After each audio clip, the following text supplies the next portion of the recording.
General's call for increased oversight of the OPM's revolving fund by providing the IG access to a portion of that revolving fund money for oversight. H.R. 2860 recognizes oversight as a legitimate business cost by using existing funds to help the IG respond to the increased referrals of alleged fraud within the OPM's revolving fund operation, including especially in the background investigation used to determine an individual's eligibility for a security clearance. The Office of Personnel Management serves as a regulator for these rules affecting the management of federal workers, but has also evolved into a fee-based service provider that provides billions of dollars in service each year to the very agencies governed by OPM's rules. The revolving funds budget has grown significantly over the past 15 years, from $191 million. The House is not in order. Gentleman's correct. The House is not in order. Thank you, Mr. Speaker. Gentleman will proceed. The revolving funds budget has grown significantly over the past 15 years, as I was saying, from $191 million to more than $2 billion today. OPM's revolving fund budget is almost 91% of the OPM's budget. Yet the resources available for the IG to audit these funds have not kept pace with the growing amounts. For over 30 years, both the General Accountability Office and OPM Inspector Generals have been concerned about the management of resources in the revolving fund. Each has issued a number of reports and audits examining various and often recurring problems.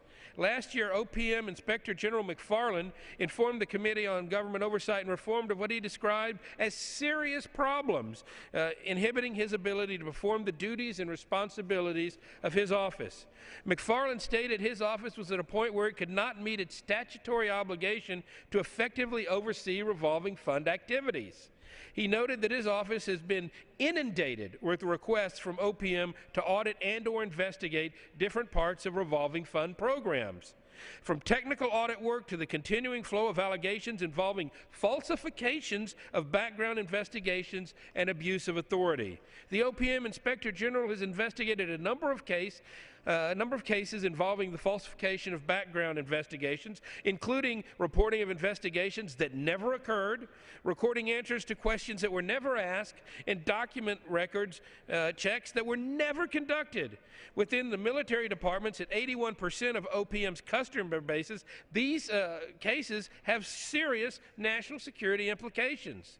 Inspector General McFarland testified before the Federal Workforce Subcommittee in June, and he said the OPM's revolving fund programs have been operating in the shadows for too long, adding the oft-cited phrase, "sunshine is the best disinfectant." H.R. 2860 would allow the OPM IG to use a portion of the revolving funds money to pay for related audit and investigation work.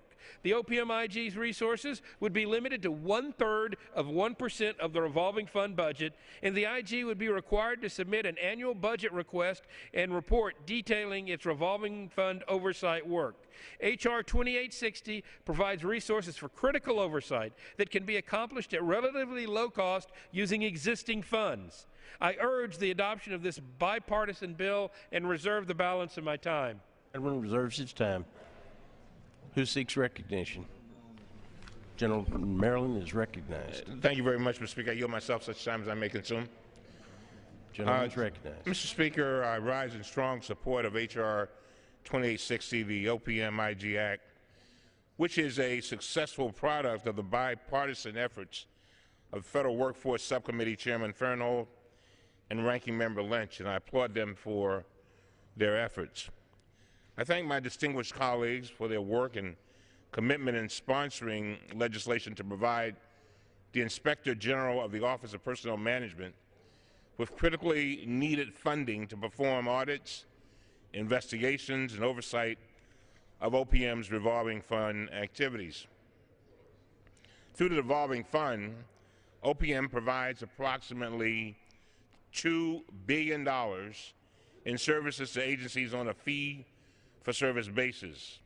These services include background investigations, leadership training, and human resource management.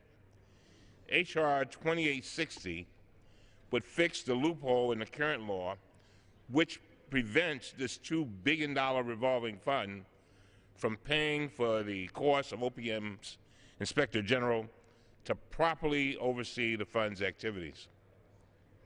This legislation would allow the OPM Inspector General to use a very small portion of the revolving fund budget, up to a maximum of 1/3 of 1% of the fund, to pay for audit, investigative, and oversight work. The recent Navy shooting and the Edward Snowden leaks of classified information have highlighted the importance of comprehensive oversight of the federal government's background investigation and security clearance process. During last June's Federal Workforce Subcommittee hearing on OPM's revolving fund, the OPM Inspector General expressed substantial concerns about the falsification of background investigations. The OPM Inspector General plays a crucial part in ensuring that background investigations and its process used by the government to determine whether individuals should be trusted with our nation's classified and sensitive information is properly conducted. This legislation would give the OPM Inspector General the funds and the resources needed to conduct the necessary oversight activities to help safeguard our government against national security risks. The Senate has already passed a substantially similar bill, and I ask all of my colleagues on both sides of the aisle to join me in supporting H.R. 2860. With that, I reserve the balance of my time. Gentleman reserves his time. Gentleman from Texas. Thank you very much, and I would like to thank Mr. Cummings and Mr. Lynch for working together in such a bipartisan manner on this very important national security bill. It's a common sense, good government bill that's designed to use existing funds that are brought in to the OPM to oversee the OPM.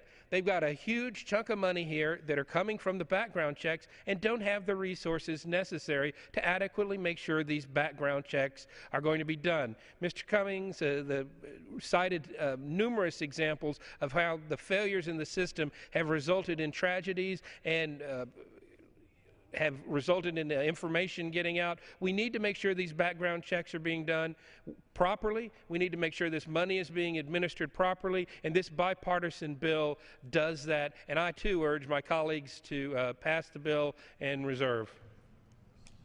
Who seeks recognition? Speaker, I want to yield 5 minutes to the co-sponsor of the bill and the subcommittee on the workforce, federal workforce, to yield him 5 minutes, and Mr. Lynch from Massachusetts. Gentleman from Massachusetts is recognized. Thank you. I thank the ranking member for yielding. And first of all, I want to say that as the ranking Democrat on the Subcommittee on Federal Workforce, I rise in strong support of Mr. Farenthold's measure here, H.R. 2860, the OPM Inspector General Act, legislation that will enhance oversight of the background check process for the issuance of government security clearances.